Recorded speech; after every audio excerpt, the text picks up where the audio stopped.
Muito boa noite para você. O NE2 deste sábado, 24 de maio, está começando agora. Amanhã é o Dia Nacional da Adoção e Pernambuco tem 134 crianças e adolescentes à espera por um lar. Mas muitos estão fora dos padrões desejados pelas famílias que querem adotar.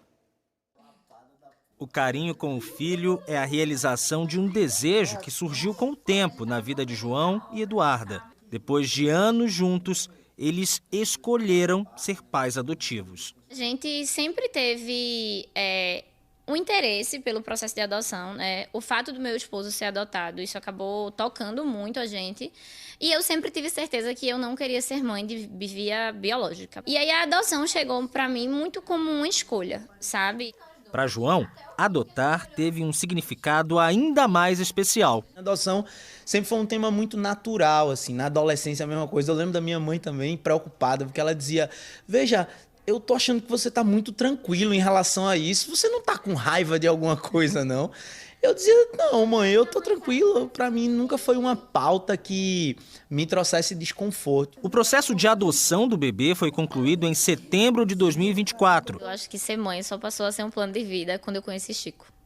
Tudo o que existia antes de Chico era uma idealização daquilo que eu acreditava que possivelmente seria a maternidade.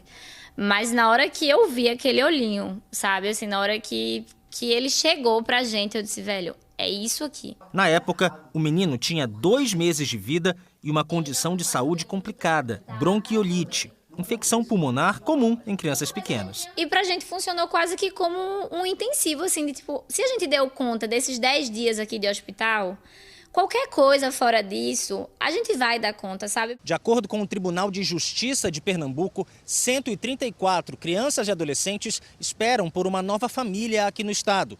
E 879 pessoas estão aptas a adotar. Olhando assim só os números, dá até para pensar que não é tão difícil dar um novo lar aos pequenos que ainda não têm.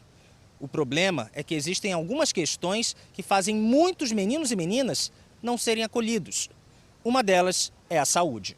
Dados do Conselho Nacional de Justiça mostram que de janeiro até o dia 16 de maio deste ano, apenas 5 crianças com problemas de saúde foram adotadas em Pernambuco. E somente uma criança com deficiência conseguiu uma nova família. O deputado federal por Pernambuco, Augusto Coutinho, do Republicanos, foi o autor de uma lei sancionada em 2018 pelo então presidente Michel Temer, que alterou o Estatuto da Criança e do Adolescente. O texto reduziu a burocracia e priorizou na fila da adoção crianças com deficiência ou problema de saúde, além de grupos de irmãos e outras categorias. Esses mecanismos fizeram com que a destituição, por exemplo, do poder de família pudesse ser muito mais rápido. E isso fez com que avançasse muito. O que é que acontecia antes? Você tinha muitas famílias querendo adotar, muitas crianças a serem adotadas, mas a legislação demorava muito. E às vezes que a demora fazia com que aquela criança, quando passasse de uma certa idade, a família não queria mais adotar. Hoje, o filho de João e Eduarda está com 10 meses e é um bebê saudável, graças ao amor e ao cuidado dos pais, sem preconceitos. Ser pai de Chico para mim é isso, cara, representa um grande encontro. Eu me considero um cara abençoado, assim, premiado. A mim não tem nada que seja mais importante, nem nada que seja mais grandioso que ser pai de Chico. Até a tarde de hoje, pouco mais de 824 mil pernambucanos entregaram a declaração do imposto de renda. E faltando poucos dias para terminar o prazo, mais de 400 mil pessoas ainda precisam preencher o formulário e enviar o documento. A repórter Luna Markman vai trazer outras orientações para a gente agora. Oi, Luna, boa noite para você. Oi, Juliano, boa noite para você e a todos. O prazo termina na noite da próxima sexta-feira e eu imagino que muita gente aí pode ser até que nem saiba que precisa declarar. Então essa vai ser minha primeira pergunta para o auditor fiscal da Receita Federal, Luiz Gonzaga Leite. Por favor, explica para a gente quem é que deve declarar. Boa noite. Boa noite. Quem está obrigado a declarar? Quem teve rendimentos tributáveis de R$ 33.888 no ano de 2024, ou teve rendimentos isentos, tributáveis ou exclusivo na fonte de R$ 200 mil. E outras situações mais específicas. Geralmente é a pessoa com carteira assinada ou pessoas que receberam esses rendimentos? Mas qualquer rendimento, em princípio, é tributável, né? Então, o rendimento isento muitas vezes vem de um vínculo com a empresa, como sócio, entre outras situações. E como faz para declarar? A declaração ela pode ser feita através do programa gerador, que é baixado do site da Receita Federal, receita.fazenda.gov.br, ou também você pode usar o ECAC e fazer a declaração diretamente online. É um sistema que até a gente está recomendando. E sempre pensar na possibilidade de baixar a pré-preenchida, porque já traz todas as informações que a Receita Federal tem disponível. Essa pré-preenchida você precisa ter a senha Gov. Isso, senha Gov prata ou ouro. Isso aí você pode fazer na hora e já libera o acesso. Se eu tentar fazer essa senha agora, eu já consigo nessa semana fazer a pré-preenchida? Sim, imediatamente. Inclusive eu deixei isso até com um familiar meu. Tá certo. E tem a possibilidade, inclusive, de doar, né? A fazer doação, na verdade... Explica pra gente direitinho. Na verdade é a destinação, né? A gente paga imposto, todos nós temos para manter a nossa sociedade. Mas a gente pode destinar uma parte do imposto de renda que a gente já pagou ou que a gente vai pagar para projetos sociais, através do Fundo da Infância e da Adolescência e do Fundo do Idoso. Muito obrigada pelas informações. Juliano, com você no estúdio. Obrigado, Luna, ao vivo com as informações sobre a declaração do imposto de renda. Valeu, boa noite. E uma carreta missionária que está rodando o estado parou hoje na Igreja Batista do Forte, no bairro de Pau Amarelo, lá em Paulista. A carreta tem atendimento médico e dentista de graça. Eu vim para oftalmologista e clínico. É que eu tenho estragamentismo, essas coisas assim, sabe? Apareceu agora outra coisa, aí eu estou meio preocupada. A carreta missionária é realizada pela Junta de Missões Nacionais das Igrejas Batistas. E a mobilização da comunidade cristã de Paulista conseguiu ampliar a programação, com vários serviços de saúde, bem-estar e cidadania. O próprio Cristo, na sua caminhada, ele abençoou tantas famílias, né? Curou tantas pessoas, parou sua trajetória para poder acudir um necessitado, uma pessoa que estava ali aflito. Então, acredito que esses momentos a igreja precisa reproduzir. Aqui nós atendemos a pessoa nesse sentimento, o espiritual e o social. 170 voluntários participam da ação, que deve atender até 4.000 pessoas nos 2 dias. O maior retorno é saber que eles estão felizes com aquele atendimento, né? Que eles se sentem bem, que é algo que eles esperavam tanto, que a gente tem essa dificuldade de saúde de estar esse atendimento, esse tipo de atendimento. E quando eles passam por aqui e falam com a gente que estava esperando tanto tempo ver esse resultado, ver esse exame, e aí a gente fica feliz com isso, né? Satisfeito. Alex é empresário do ramo de saúde e foi voluntário na farmácia, que distribui remédios de graça. Um evento seríssimo. Eu, como empresário da área, contribuo com bastante orgulho e também chamo aqueles empresários para vir contribuir com esse evento que é maravilhoso, que vai beneficiar e ajudar a população. Dona Rosinete fez a festa no ponto de doação de roupas. A doação, ela ajuda muito aqui a igreja, todo mundo. Além da blusa, o que já fez aqui hoje? Cabelo, limpeza. Limpeza de pele, foi? Foi. E teve muita atividade para criança. De esporte à saúde da boca, com a ajuda da turma da Kombi do Sorriso. Sempre depois de comer, escovar os dentes e passar o fio dental. Quando acorda, aí escova o dente.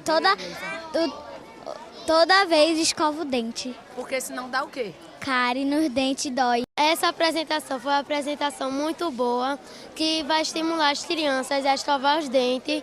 E para estimular, eles deram um kit com a escova de dente e a pasta para estimular as crianças a escovar os dentes. O atendimento continua amanhã, das 8 da manhã às 4 da tarde. Não precisa agendar, mas é por ordem de chegada. E amanhã o Fantástico estreia um novo quadro. Pode perguntar. Eu queria saber se você gosta de fazer sexo. A estreia com uma das maiores divas da TV brasileira foi inesquecível. Domingo no Fantástico, um astro da nossa música aceita o convite para viver essa experiência inédita. Seu Jorge abre o coração para um time de entrevistadores curiosos e super sinceros. Se você já percebeu os efeitos da proibição dos celulares nas escolas, saiba que um dos líderes dessa revolução tem muito mais para dizer. Não deixe seu filho ter qualquer tela no quarto. E numa entrevista exclusiva, o cantor Leonardo anuncia novidades e mexe nas memórias da carreira ao lado do irmão, quando um jovem segurança nem sonhava em ser repórter. E eu acho que eu trabalhei em 3 shows de vocês, pelo menos, em São José do Rio Preto. É logo depois do Domingão com o Hulk. Nosso Domingo Juntos. E hoje é dia de Nossa Senhora Auxiliadora, protetora dos lares, dos cristãos e da igreja. Fiéis saíram em procissão pelas ruas do bairro das Graças, no Recife. A segunda caminhada com Maria, realizada pelo Colégio Auxiliadora, teve o tema o fortalecimento da fé entre os jovens. Professores e estudantes participaram junto com os moradores e também com comerciantes locais. Hoje, 2 acidentes na região metropolitana deixaram 26 pessoas feridas e uma morta. Na ilha de Itamaracá, um funcionário de uma empresa que presta serviços à Compesa trabalhava no bairro de Jaguaribe. Aí, de acordo com moradores, ele foi sugado pela pressão da água de um cano estourado e morreu. O acidente foi durante a tarde e chamou a atenção das pessoas que estavam no local. Também hoje à tarde, em Goiânia, uma passeata do MST marcou o enterro do corpo de um manifestante que morreu atropelado no Recife. Gideone Filho foi atingido por um veículo que furou o bloqueio de uma marcha em defesa da reforma agrária no mês de abril, na Avenida Abdias de Carvalho. Ele ficou internado no HR e morreu na quinta-feira. De manhã, uma batida entre 2 ônibus na PE 15 em Olinda deixou 26 pessoas feridas. A empresa Borborema disse que está dando apoio às vítimas e colaborando com as investigações. A Compesa lamentou a morte do trabalhador em Itamaracá e afirmou que está dando assistência aos parentes dele. Disse também que abriu uma sindicância para entender o que aconteceu e vai acompanhar a investigação da polícia. Depois do intervalo, o pernambucano Kleber Mendonça Filho foi eleito o melhor diretor em Cannes. E os últimos dias de um festival de hambúrguer aqui na região metropolitana. O NE2 volta em instantes.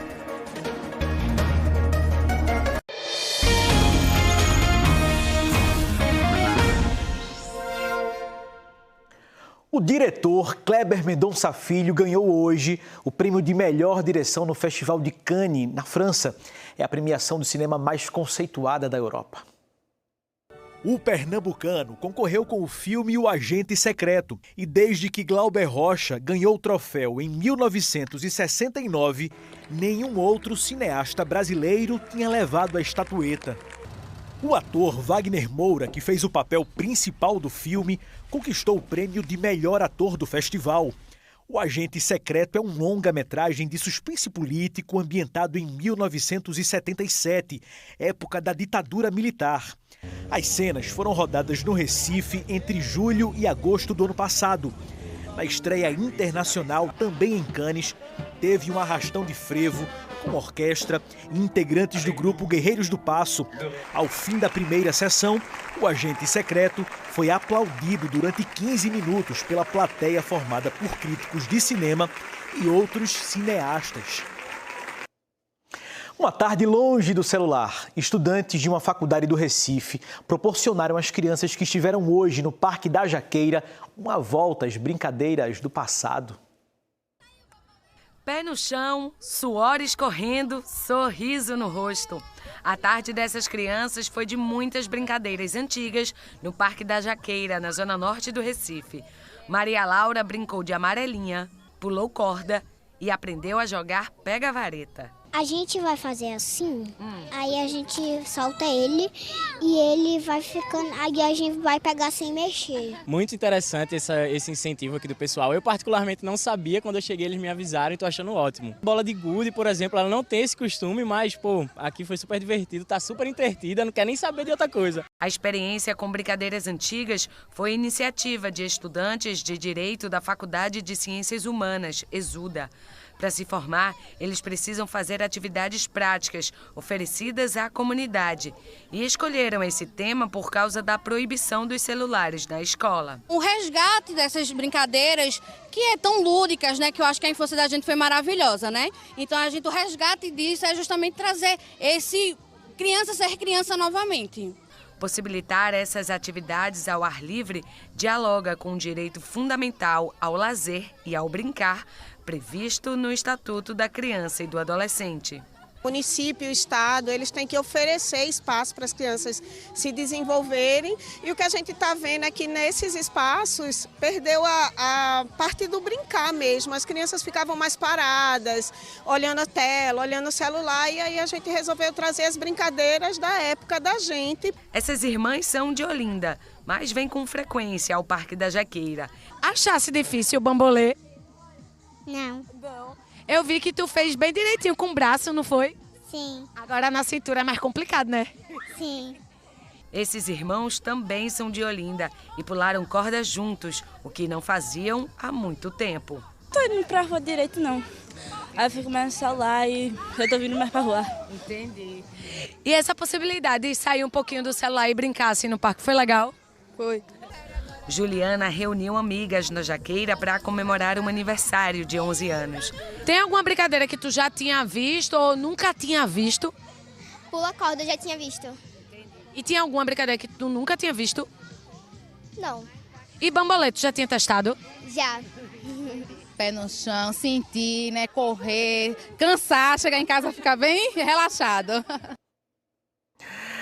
Olha, a Nação do Maracatu, Encanto do Pina, está fazendo oficinas de graça nos fins de semana. Hoje, por exemplo, o público aprendeu sobre capoeira e sobre o baque, a principal característica musical da nação.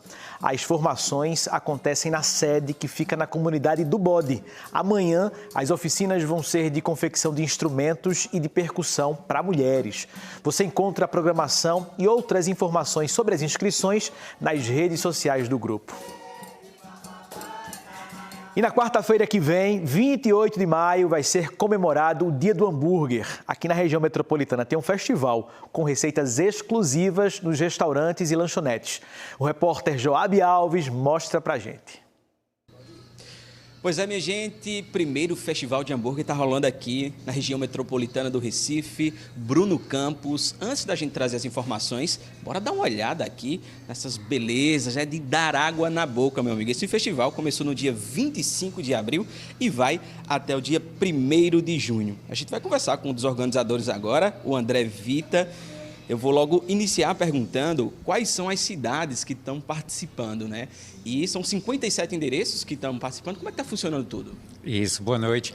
São 57 endereços espalhados praticamente por toda a região metropolitana. A gente tem Recife, Olinda, Jaboatão e Paulista. São 57 casas que criaram um hambúrguer exclusivo para esse festival. O festival, e as pessoas já imaginam dos preços. O que é que vocês prepararam? Olha, para não diminuir a criatividade do pessoal, a gente não limita e não define o valor, a casa que escolhe o valor. Então a gente tem hambúrgueres que vão de R$ 35 até R$ 79 reais. Tem de todo o preço. Parte desse evento que também tem muita solidariedade, não é? Isso. Todo festival que a gente cria tem alguma coisa de solidariedade. Nesse, para cada hambúrguer, né, para cada combo vendido no festival, a gente vai doar R$1 para a Hamburgada do Bem, que é uma ONG que funciona aqui em Recife, né? Ela é nacional, mas ela tem sede aqui em Recife também. E ela faz um trabalho com crianças carentes, pessoas em condição de rua, para desenvolver usando o hambúrguer como desculpa. É um evento que também ajuda a movimentar a economia, não é? Graças a Deus a gente consegue trazer um fôlego a mais para as casas que participam e a expectativa desse ano é que a gente venda pelo menos umas 10 mil unidades durante esse período. Eita, coisa boa. Eu vou conversar agora com a Cibele, ela que é uma das participantes. Bora chegar perto aí do teu hambúrguer. O que é que você preparou para esse festival?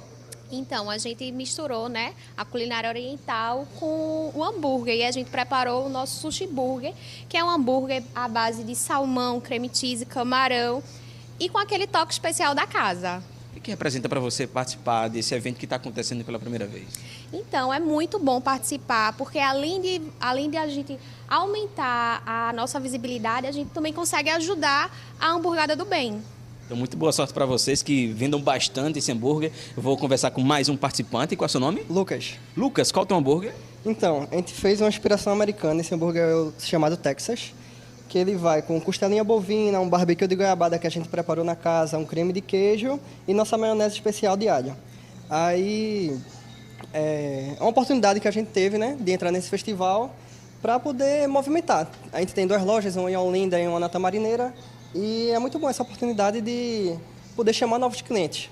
Tanto para o delivery, tanto para a loja em si. A gente tem uma loja nova, já foi uma oportunidade muito boa ter o convite do André para poder participar. Queria que você reforçasse também, são 57 endereços e por aqui não tem concorrência, não é? Isso, não, aqui é todo mundo amigo. Aqui todo mundo se juntou para preparar cada um uma receita diferente do outro, cada um uma inspiração, cada um levando um ingrediente da sua casa, para poder nenhuma casa ter uma coisa igual a outra, para o cliente ser o mais favorecido, de poder visitar todas e em cada um encontrar uma surpresa. Que massa, obrigado aqui pela participação, vale muito a pena, são combos e ajuda demais a fomentar a economia de toda a região aqui, região metropolitana. Eu volto com você no estúdio. Ó, minha gente, o Globo Comunidade de amanhã vai falar sobre a proteína do ovo, que é muito comum na mesa da gente, pode ser no café da manhã, no almoço ou no jantar. Ivan Duarte mostra pra gente quem são os convidados dessa conversa. Oi, tem gente que come muitos ovos por dia. Gente que vive tirando dúvidas dos clientes a respeito do ovo e das proteínas em geral. Em grande quantidade, é vilão ou não é? Tem ovo mais saudável do que o outro? Um personal trainer, um nutricionista e um produtor de ovos vão estar comigo e com você no Globo Comunidade. É 7h30 da manhã. Futebol, pela Série C, o Náutico acabou de perder em casa para Ponte Preta. O único gol desse jogo foi esse aí que você vai ver agora, marcado aos 41 minutos do segundo tempo pelo atacante Everton Brito. Olha aí, ó. Com a derrota por 1-0, o Náutico segue fora do G8 da Série C. E amanhã tem jogo aqui na tela da Globo. O Sport recebe o Internacional na Ilha do Retiro a partir das 4h da tarde. Já faz mais de 2 meses que estas arquibancadas não veem alegria. A última vitória do Sport nem foi na Ilha do Retiro, foi na Arena contra o Retrô no jogo de ida da final do Pernambucano. Jogando em casa, o Leão não comemora uma vitória desde 8 de março, quando o Sport derrotou o Santa Cruz na semifinal do estadual. Neste retorno à Série A do Campeonato Brasileiro, a equipe rubro-negra ainda não venceu. Em 9 rodadas foram 7 derrotas e 2 empates. Como consequência, o Sport é o lanterna do campeonato. E amanhã tem uma nova chance de voltar a vencer e começar uma reação na competição. O Leão recebe o Internacional, que não vence há 3 jogos e está apenas 1 ponto acima da zona de rebaixamento. E o diferencial para o Sport buscar a primeira vitória na Série A pode estar justamente nos torcedores. Nós dentro de campo ali com eles nos apoiando, a gente sabe que faz a diferença. Mas eu também peço desculpa ao torcedor. Nós estamos devendo e junto com o torcedor, trabalhando, se dedicando, eu acredito que nós vamos sair dessa situação. Muito boa noite para você. Aproveite muito bem seu domingo. Aquele abraço. Até a próxima.